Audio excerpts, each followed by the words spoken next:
اگر کوئی انسان آپ سے ناراض ہو گیا یا آپ سے کسی صورت رابطہ نہیں کرتا یا آپ کو چھوڑ کے چلا گیا یا کسی اور میں دلچسپی لینے لگا، اور بعض اوقات ایسی صورتیں جب ہوتی ہیں، یاد رکھیے گا، جیسے میں نے جو صورتیں بتا دی ہیں، ان میں سے ایک بھی صورت ہو تو سب سے پہلے دوسرا انسان آپ کا نمبر یا بلاک کرے گا یا آپ سے رابطہ بالکل ختم کر دے گا۔ چھوڑ کے جانا ایک علیحدہ چیز ہے کہ ایک انسان رابطہ ہی بالکل ختم کر دے تو یہ انسان کے لیے مزید اذیت والی بات بن جاتی ہے۔ بعض اوقات ایسا بھی دیکھا گیا ہے، سب کے میسیجز وغیرہ نظر آتے رہتے ہیں جس میں یہ بتایا جاتا ہے کہ دوسرا انسان کسی انسان کی ایسی پیدا کی گئی غلط فہمی کی وجہ سے چھوڑ گیا ہے جو کہ واقعہ ہی نہ ہوئی تھی۔ وہ انسان ناخوش تھا، وہ چاہتا تھا کہ یہ جدا ہو جائے، اب میں اسے وہ غلط فہمی دور کرنا چاہتا ہوں یا چاہتی ہوں، لیکن وہ مجھ سے بات نہیں کرنا چاہتا۔ ایسی تمام صورتوں میں اگر انسان خود لوٹ کے آئے، خود معافی مانگے یا خود نمبر ان بلاک کر دے تو یہ جادو سے کم نہیں ہوتا، یہ کرشمے سے کم نہیں ہوگا۔ خیر، اللہ کے فضل سے جتنے عملیات بتائے جاتے ہیں، نہ سفلی عملیات ہوتے ہیں نہ کالا جادو ہوتا ہے۔ اللہ کے فضل سے وہ عملیات بتائے جاتے ہیں جو اللہ کے بیان کیے گئے ہوتے ہیں یا ان عاملین کے بتائے ہوتے ہیں جو لوگوں کی فلاح کے لیے عملیات بتاتے رہے، غلط مقصد کے لیے یا کسی کو بلا وجہ اپنے پاس بلانے کے لیے کوئی عمل ہمارا کرنا چاہ رہے ہیں تو آپ چینل چھوڑ کے جا سکتے ہیں۔ تمام عملیات اتنے ایک نیتی سے خاص کتب سے ہی بتائے جاتے ہیں، مقصد یہی ہوتا ہے کہ آپ کو زیادہ سے زیادہ فائدہ مل سکے اور آپ کا مقصد پورا ہو جائے۔ جیسے یہ پہلا عمل ہے مفرول کو واپس بلانے کے لیے، اس میں چاروں طرف نام لکھے جاتے ہیں۔ یہ یا بدوخ کا بھی نقش کہلاتا ہے، اس انسان کا نام جسے پاس بلانا چاہتے ہیں، میل اور بن فیمیل ہے بنت اس کی ماں کا نام، یہاں پہ بھی ایسے ہی نام آئے گا، اس انسان کا نام میل ہے بن فیمیل ہے بنت اس کی ماں کا نام، اس طرف بھی ایسے ہی اس انسان کا نام میل ہے بن فیمیل ہے بنت اس کی ماں کا نام، اور نیچے بھی بالکل ایسے ہی محبوب کا نام یا اس انسان کا نام میل ہے بن فیمیل ہے بنت اس کی ماں کا نام۔ یہاں اوپر اگر رابطہ کروانا چاہ رہے ہیں، آپ چاہتے ہیں کہ وہ آپ کو کال کرے، رابطہ کرے، تو یہ ہر ربط لازمی لکھیں۔ اگر چاہتے ہیں صرف حاضر ہو جائے تو پھر ربط لکھنے کی ضرورت نہیں ہوتی۔ اس کو کرنے کا طریقہ جیسا کہ آپ نے دیکھا ہوگا کہ کسی کو اپنی طرف بلانا ہو تو لٹکایا جاتا ہے تعویذ کو، عام طور پہ لٹکانے والے تعویذ کسی مقصد کے لیے کیے جاتے ہیں۔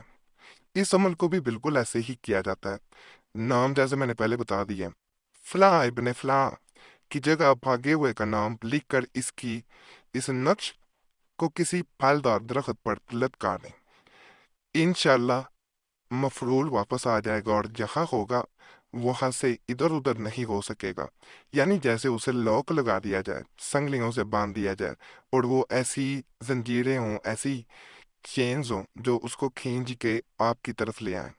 بڑا خاص عمل ہے، مہواری میں بہنیں نہیں کریں گی، باوضو حالت میں کیا جائے، ناپاکی کی حالت میں نہ کیا جائے، اور جو نقش دکھایا گیا اس کی چال نہیں ہے، پرنٹ بھی نکلوا سکتے ہیں لیکن نام ہاتھ سے نقل کرنے پڑیں گے۔ یہ بھی جو آپ کو ایک میں عمل بتا رہا ہوں کہ کسی انسان کو اپنی طرف کھینچ کے لے آنے والا عمل ہے یا کسی انسان سے رابطہ کروا دینے والا عمل، یہ نہایت آسان ہے۔ تو اس لیے اس کو میں یہاں سمجھوں گا کہ اگر آپ چاہتے ہیں کہ سب سے پہلے کون سا عمل کیا جائے، ویسے تو وہ عمل کرنا چاہیے جو آپ کے دل سے آواز آئے، آپ کو اندر سے محسوس ہو کہ یہ کرنا میرے لیے بہتر ہے۔ نہیں تو ہمارے کہنے پہ اس کو سب سے پہلے آزمائیے گا، اگر اللہ نہ کرے فائدہ نہ ملے پھر دوسرا عمل کیجیے گا، کیونکہ کئی لوگوں کو ایک عمل سے فائدہ مل جاتا ہے، کئیوں کو دوسرے سے یہ پتہ نہیں ہوتا۔ تو یہ ضبط یہاں پہ لکھا جاتا ہے، یہاں پہ رات تو آئے لکھا جاتا ہے چھوٹا سا، اس کو اپنے موبائل کور میں رکھیں یا اس انسان کی تصویر کے پیچھے رکھ دیں جس انسان کو اپنے پاس بلانا چاہ رہے ہیں، صرف بس اتنا کرنا ہوتا ہے۔ کہا جاتا ہے جیسے ہی اس تعویذ کو اپنے موبائل کے کور میں یا رکھ لیا جائے یا اسے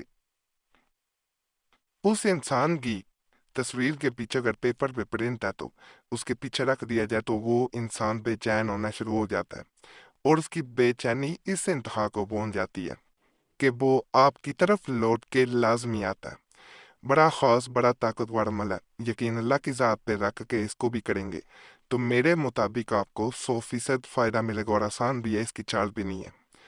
تو جیسے ہی آپ کرتے ہیں آپ کو فائدہ ضرور ملتا ہے۔ یہ عمل جو ہے یہ خاص طریقے سے کیا جاتا ہے، لیکن دوسرے انسان کو اپنی طرف مائل کرنے کے لیے، اپنی طرف لانے کے لیے، اٹریکٹ کرنے کے لیے بڑا طاقتور ہے۔ اس میں یہ نقش نقل کیا جاتا ہے۔ نقل کرنے کے بعد سبز رنگ کا یعنی ہرے رنگ کا کپڑا لیا جاتا ہے، اسے اس میں باندھ دیا جاتا ہے۔ اگر وہ استعمال شدہ کپڑا تو اسے دھو کے خشک کر کے استعمال کرنا ہے، ویسے نہیں کرنا۔ اس میں خاص یہ بھی بات ہے، جب اسے باندھ دیا جاتا ہے پھر اسی کپڑے پہ قد شرفاخا خوبن یا بدود، قد شرفاخا خوبن یا بدود پڑھا جاتا ہے، صرف اور صرف 333 دفعہ کہا جاتا ہے۔ کدھر یہ 333 دفعہ پڑھا جاتا ہے، ادھر دوسرا انسان بے چین ہونا شروع ہو جاتا ہے۔ پہلی دفعہ پڑھا جاتا ہے تو بے چین ہوتا ہے، دوسری دفعہ پڑھا جاتا ہے بے چین ہوتا ہے۔ جیسے ہی 333 دفعہ 333 ٹائمز پڑھ لیا جاتا ہے، دوسرے انسان کی وہ حالت ہو بھی ہوتی ہے کہ وہ اڑ کے بھی آپ کے پاس پہنچنے کی کوشش کر رہا ہوتا ہے۔ اس کی ہر طرح سے یہ کوشش ہوتی ہے کہ کسی طرح آپ تک پہنچ جائے۔ اس کی بے چینی انتہا کو پہنچ چکی ہوتی ہے۔ اگر انسان اگلے دن دوبارہ اس عمل کو کرے تو اس کو پسینے آنے شروع ہو جائیں گے، اور وہ پسینے اس کی بے چینی کی وجہ سے ہوتے ہیں۔ اس کو سمجھ نہیں آ پا رہی ہوگی کہ وہ کیا کرے۔ جب وہ آپ کے بارے میں سوچے گا تو اسے سکون ملے گا، اور اس کو خود بخود یہ محسوس ہوگا کہ میں اس کے سامنے حاضر ہو جاؤں گا، اسے دیکھ لوں گا تو میری یہ جو بے چینی ہے وہ دور ہو جائے گی۔ اور حقیقت بھی اسی میں ہوتی ہے۔ اس کپڑے کو جس میں یہ تعویذ باندھا ہوتا ہے، اس کو اپنے پاس الماری میں رکھ لیا جاتا ہے یا کسی ڈرا میں، جہاں کوئی ہٹا نہ سکے، جہاں کوئی کھول نہ سکے، اس کو بندہ رہنے دینا ہوتا ہے۔ انشاءاللہ آپ خود دیکھیں گے دوسرا انسان اڑتا ہوا آپ کی طرف آئے گا اور انشاءاللہ کبھی لوٹ کے نہ جائے گا۔ یہ میں مزید ایک طاقتور عمل بتانے جا رہا ہوں۔ اس تعویذ کے بارے میں کہا جاتا ہے کہ اگر انسان اسے اپنے وزنی پتھر کے نیچے سے رکھ لیا جاتا ہے اپنے پاس، گھر سے باہر نہیں رکھا جائے گا، اگر اسے باہر گھر کے رکھ دیا جائے تو دوسرا انسان ادھر ادھر بھٹکتا رہے گا لیکن آپ کے پاس نہیں پہنچ پائے گا۔ تو اس لیے اسے اسی جگہ رکھا جاتا ہے جہاں آپ موجود ہوں، جہاں عامل موجود ہو جو چاہتا ہو کہ وہ آپ کے پاس لوٹ کے آئے۔ اگر کسی کو عمل کر کے دے رہے ہیں، خود نہیں کرنا چاہ رہے، کسی کے لیے کر رہے ہیں، تو اس کو کہا جاتا ہے کہ وہ اپنے گھر میں کسی ایسی جگہ رکھے جہاں اس پتھر کو کوئی ہٹائے نہ۔ ادھر یہ رکھا جاتا ہے، ادھر دوسرا انسان بے چین ہو کے آپ کی طرف دوڑنا شروع کر دیتا ہے، وہ کسی نہ کسی طرح آپ کے پاس آ کے رہتا ہے، نہیں تو رابطہ کم از کم ضرور کرتا ہے۔ باقی اسے بھی ضرور آزمائیے گا، انشاءاللہ فائدہ ملے گا۔ باقی آج کے مال بھی آپ کو پسند آئے ہوں گے انشاءاللہ۔ تمام عملیات کی اجازت کے لیے ہمارا چینل ضرور سبسکرائب کریں، ویڈیو لائک کریں، گھنٹی کے نشان پہ بھی دبا دیں اور ویڈیو کو شیئر بھی کر دیں۔ پرانے عملیات کے لیے مسلم وظیفہ یا قریشی صاحب چینل پہ بھی ضرور جائیں۔ یوٹیوب سرچ میں مسلم وظیفہ یا قریشی صاحب لکھیں گے، آپ کے سامنے دونوں چینلز آ جائیں گے، تو انہیں بھی آپ نے لازمی سبسکرائب کر دینا۔ باقی اللہ سب پہ کرم کرے، سب پہ رحم کرے، سب پہ نیک رات پوری کر دے، آمین یا رب العالمین۔